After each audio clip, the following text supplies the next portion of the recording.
Hello everyone, এই পার্টির starting এ আমরা দেখি এখন আমরা একটা পাস্টের সিন দেখি যে গিজুন যেই ফাইলটা ক্লাউডে আপলোড করেছিল সেটা 2 দিন পর ইনাই নিজের হাত দিয়ে ডিলিট করে দিয়েছে, কারণ সে চাইতো না যে এই ফাইলটা অন্য কেউ দেখুক। এখানে গিজুন তাকে বলে, তুমি জানতে তাই না, যদি এর আগে ইনভেস্টিগেশন চলতো তাহলে সব আঙুল উঠতো জে গিয়েলের উপর। তুমি তাকে প্রোটেক্ট করছো তাই না, আর এই জন্যই তুমি অডিট টিম থেকে আমাকে বের করে দিয়েছো।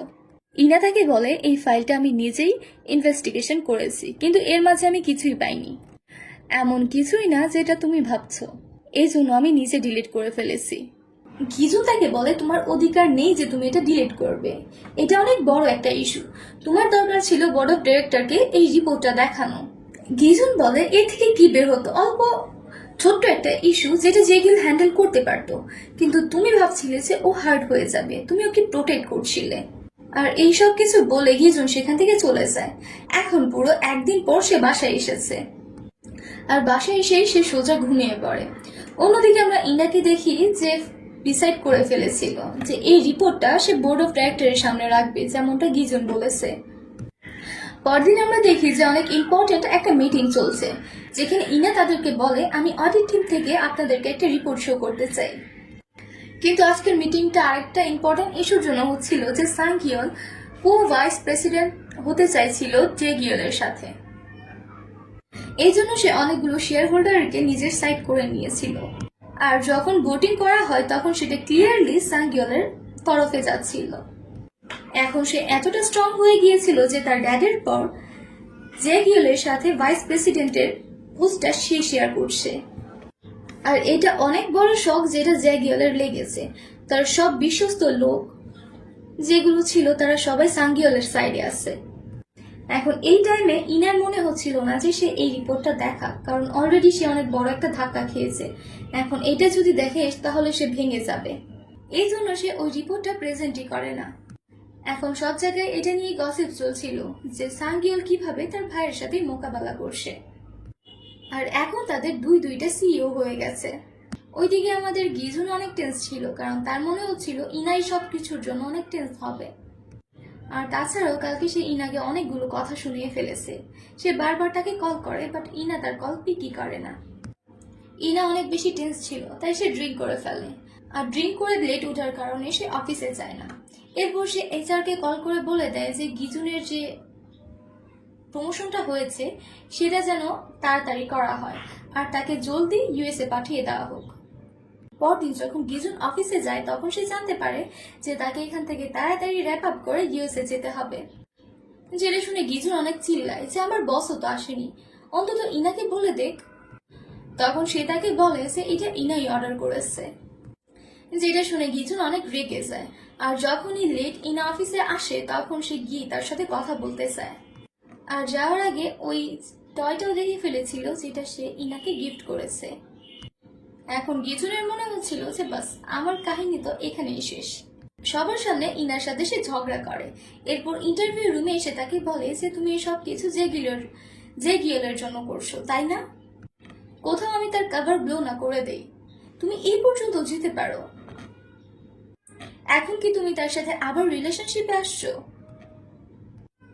গিজুন তাকে বলে, আমি তো নিজেই অনেক লজ্জা ফিল করছিলাম যে আমি ওভার রিয়েক্ট করে ফেলেছি, আমি নিজে তোমার কাছে আসছিলাম সরি বলার জন্য, কিন্তু তুমি আমাকে হতাশ করেছো।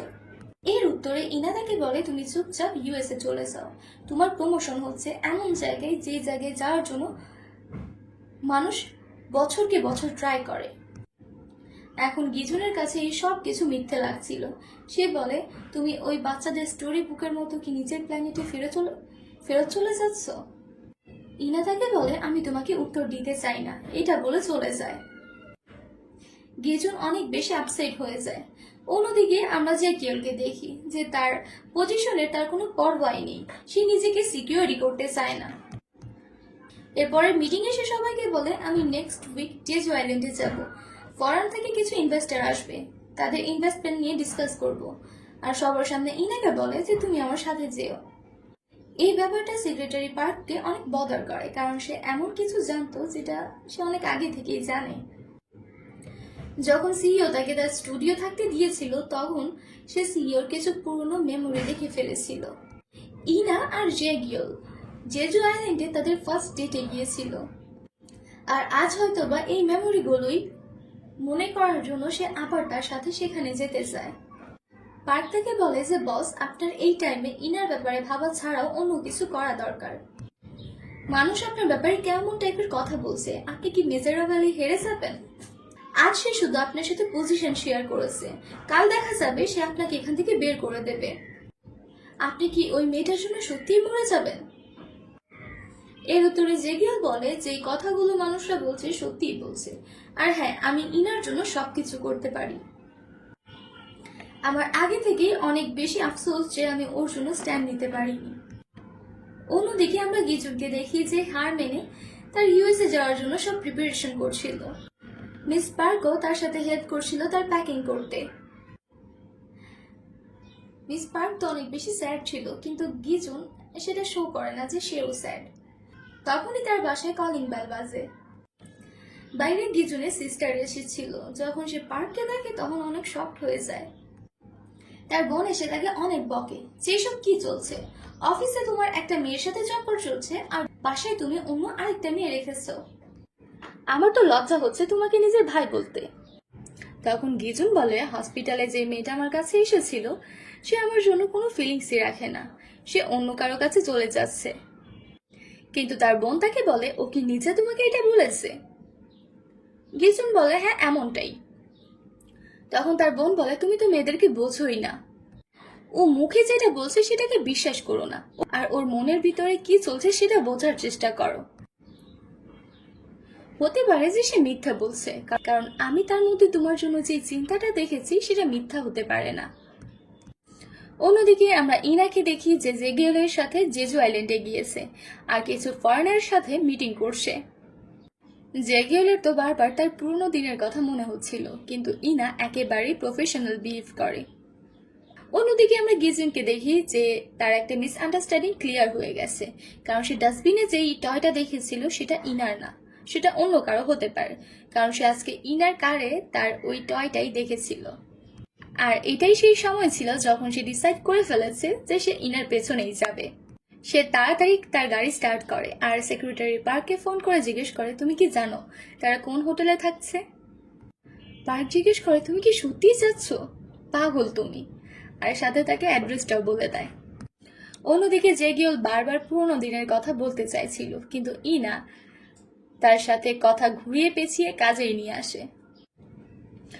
যখন দেখে যে জেগিওল ডিস্ট্রাক্ট হচ্ছে তখন ইনা তাকে পরিষ্কার বলে দেয় যে আমি পুরনো কথা মনে করতে চাই না, আর জেগিওল তুমি এটা কান খুলে শুনে নাও যে আমি আর তোমার সাথে আসছি না।